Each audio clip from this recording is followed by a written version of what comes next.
আসসালামু আলাইকুম বন্ধুরা, কেমন আছো সবাই? আশা করি খুব ভালো আছো। আবারও তোমাদের সামনে একটা ছোট মিনি ব্লগ নিয়ে চলে এসেছি। তো এই যে ফুলগুলো দেখছো, এটা এখানে মসজিদের সামনে ফুলগুলো ফুটেছে। এখানে দেখো আয়ান মসজিদে নামাজ পড়ছে। এখানে নামাজ পড়ছে আয়ান। উল্টো দিকে মুখ করে নামাজ পড়ছে, পশ্চিম দিকে নয়।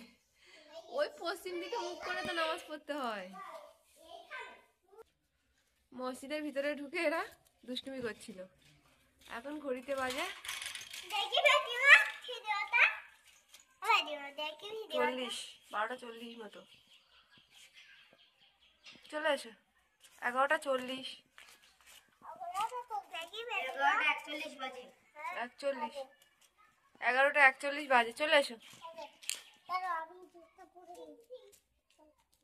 উল্টো জুতো হচ্ছে পাপা, উল্টো জুতো। এই জুতোটা এই পায়ে দাও, এই জুতোটা এই পায়ে, এই জুতোটা এই পায়ে।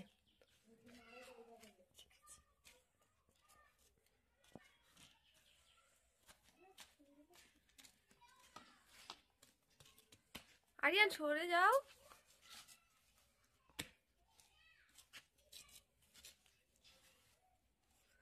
তো বাবু একা একা এখানে জুতো পরে নিয়েছে। চলো পাপা বাড়ি যাই, নানুকে ডেকে আনবে, বলো আজান দেওয়ার সময় হয়ে গেছে।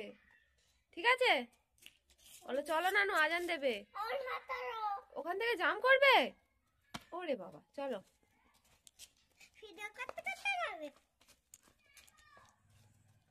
চলো। আয়ান এখন যাচ্ছে ওর নানুকে ডাকতে। নানু আজান দেবে। ওখানে অজু করে সবাই, নানু অজু করে ওখানে অজু করে এখানে আজান দেয়। চলে এসো, চলে এসো। যেও না, ওখানে যেও না, ওখানে যেও না পাপা, চলে এসো। চলো গিয়ে নানুকে গিয়ে ডাকবে তো, আজান দেবে তো, আজানের সময় হয়ে আসছে। চলো। এখানে যেতে যেতে একটা গাছ দেখে এরা দুষ্টুমি করছে, খেলা করছে। এটা ওরকম নয়, এটা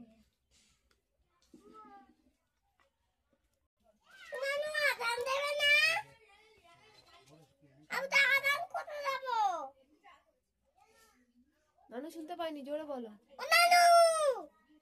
ও আব্বা ডাকছে তোমায়।